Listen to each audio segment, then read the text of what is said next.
Friends, આજે આપણે હેમાલીસ કિચનમાં એક સ્નેક્સની રેસીપી એટલે કે પાપડ ચવાણાની રેસીપી જોશું, જે બજાર જેવો જ એકદમ ક્રન્ચી અને મોંમાં મૂકતા જ ઓગળી જાય તેવા પરફેક્ટ મસાલાના માપ સાથે જોશું. જો ફ્રેન્ડ્સ, હજી સુધી તમે મારી ચેનલને સબસ્ક્રાઈબ ન કરી હોય તો જરૂરથી સબસ્ક્રાઈબ કરી લેજો, તેથી આવા જ અવનવા વિડીયો જોવા તમને મળશે. તો ચાલો માણીએ પાપડ ચવાણાની રેસીપી. પાપડ ચવાણું બનાવવા માટે એક પેનમાં તેલ ગરમ કરી અને તેમાં એક કાણાવાળો જારો મૂકીને આવી રીતે પૌવા તળી લેવાના છે.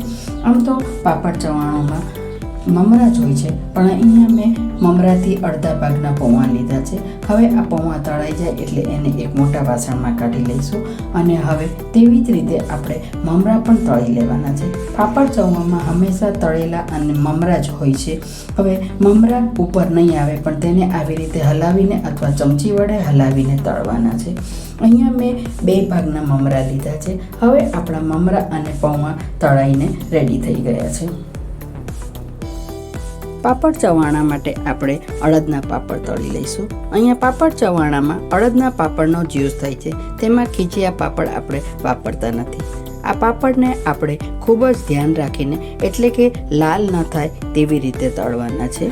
અહીંયા મેં પાપડ ચવાણા માટે 4 થી 5 નંગ અડદના પાપડ લીધા છે. હવે આપણા બધા પાપડ તળાઈને રેડી છે. હવે પાપડ ચવાણા માટેનો મસાલો રેડી કરશું. તેના માટે એક મિક્સર પોટમાં અડધી ચમચી સંચળ, અડધી ચમચી મીઠું અને મરચું નાખવું. જો તમે તીખું જે રીતે ખાતા હોય તે પ્રમાણે મરચું નાખવું.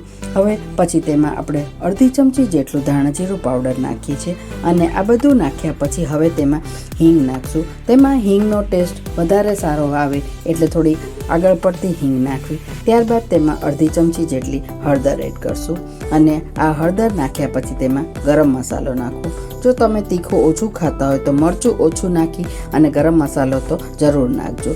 ત્યારબાદ હવે તેમાં આગળ પડતો એટલે કે 1 ચમચી જેટલો આમચૂર પાવડર નાખવાનો છે અને હવે આ બધું ચન કરી અને એક મસાલો રેડી કરશું. મમરા અને પૌવા જે તળીને રાખ્યા છે તેમાં આપણે જે મસાલો રેડી કર્યો છે તે એડ કરશું અને આ મસાલાને ખૂબ જ હળવા હાથે તેમાં મિક્સ કરશું, કારણ કે આપણે નાયલોન પૌવા યુઝ કર્યા છે, તે ભાંગી ન જાય તેનું ધ્યાન રાખવું. હવે આ મસાલો બરાબર મિક્સ થઈ જાય ત્યારબાદ તેમાં આપણે બીજી વસ્તુ એડ કરશું. હવે આપણે તેમાં અડધી ચમચી જેટલી દળેલી ખાંડ નાખવાની છે. અહીંયા અમચૂર પાવડર નાખ્યો છે, તેથી ખટાશ ગળાશનું બેલેન્સ થાય માટે તેમાં ખાંડ નાખી છે. જે પાપડ આપણે તળીને રાખ્યા હતા તેના નાના ટુકડા કરીને તેમાં એડ કરશું અને છેલ્લે હવે તેમાં આપણે ઝીણી સેવ નાખવાની છે. ઝીણી સેવ એ ચવાણામાં ખૂબ જ અગત્યની છે. તમે તેમાં ખારી સિંગ પણ એડ કરી શકો છો. તો તૈયાર છે આપણું પાપડ ચવાણું.